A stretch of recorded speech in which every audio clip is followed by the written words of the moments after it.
And this will finish our read aloud for today. This will be the end of chapter 12. And so here we go.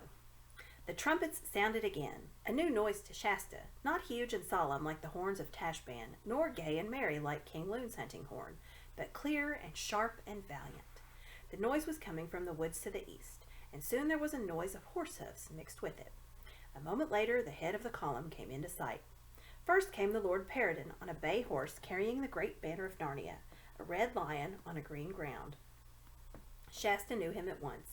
Then came 3 people riding abreast, 2 on great chargers and 1 on a pony. The 2 on the chargers were King Edmund and a fair-haired lady with a very merry face who wore a helmet and a mail shirt and carried a bow across her shoulder and a quiver of arrows at her side. "The Queen Lucy," whispered Duffel. But the one on the pony was Corin. After that came the main body of the army, men on ordinary horses, men on talking horses who didn't mind being ridden on proper occasions, as when Narnia went to war, centaurs, stern, hard-bitten bears, great talking dogs, and last of all, 6 giants. For there are good giants in Narnia. But though he knew that they were on the right side, Shasta at first could hardly bear to look at them. There are some things that take a lot of getting used to. Just as the king and queen reached the cottage and the dwarfs began making low bows to them, King Edmund called out, "Now, friends, time for a halt and a morsel." And at once there was a great bustle of people dismounting and haversacks being opened and conversations beginning, when Corin came running up to Shasta and seized both his hands and cried, "What? You here? So you got through all right? I am glad. Now we shall have some sport. And isn't it luck? We only got into harbor at Cair Paravel yesterday morning, and the very first person who met us was Shirley the Stag, with all this news of an attack on Anfard. Don't you think—" "Who is your highness's friend?" said King Edmund, who had just got off his horse. "Don't you see, sire?" said Corin. "It's my double, the boy you mistook for me at Tashbaan." "Why, so he is your double," exclaimed Queen Lucy, "as like as 2 twins. This is a marvelous thing." "Please, your majesty," said Shasta to King Edmund, "I was no traitor. Really I wasn't. And I couldn't help hearing your plans, but I'd never have dreamed of telling them to your enemies." "I know now that you were no traitor, boy," said King Edmund, laying his hand on Shasta's head.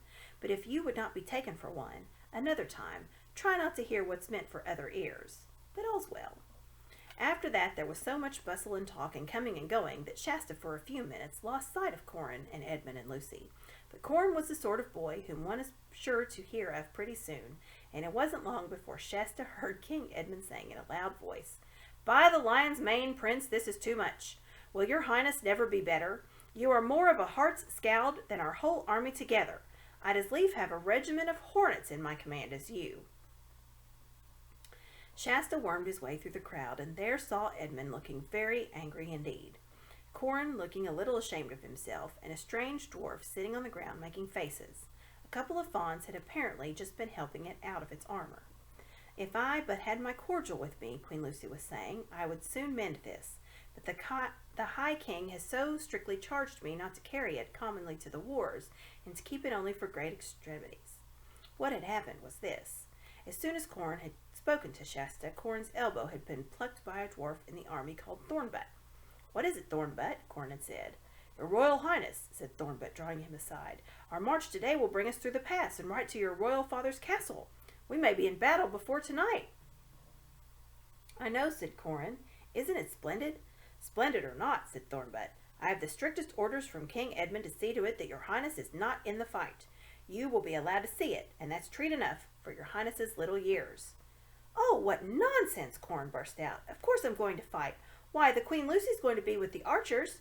"The Queen's Grace will do as she pleases," said Thornbutt, "but you are in my charge.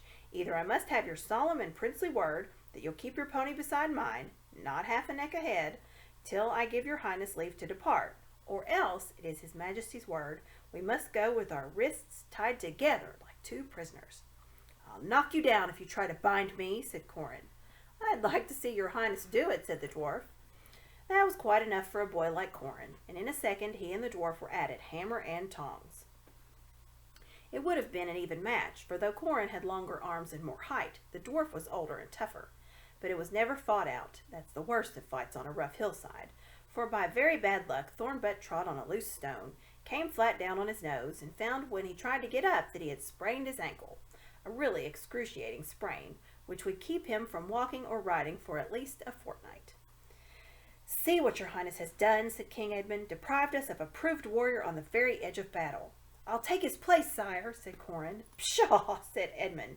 No one doubts your courage, but a boy in battle is a danger only to his own side. At that moment the king was called away to attend someone else, and Corin, after apologizing handsomely to the dwarf, rushed up to Shasta and whispered, Quick, there's a spare pony now in the dwarf's armor. Put it on before anyone notices. What for? Said Shasta. So that you and I can fight in the battle, of course. Don't you want to? Oh, yes, of course, said Shasta. But he hadn't been thinking of doing so at all, and began to get a most uncomfortable prickly feeling in his spine. That's right, said Corin. Over your head, now the sword belt, but we must ride near the tail of the column and keep as quiet as mice. Once the battle begins, everyone will be far too busy to notice us.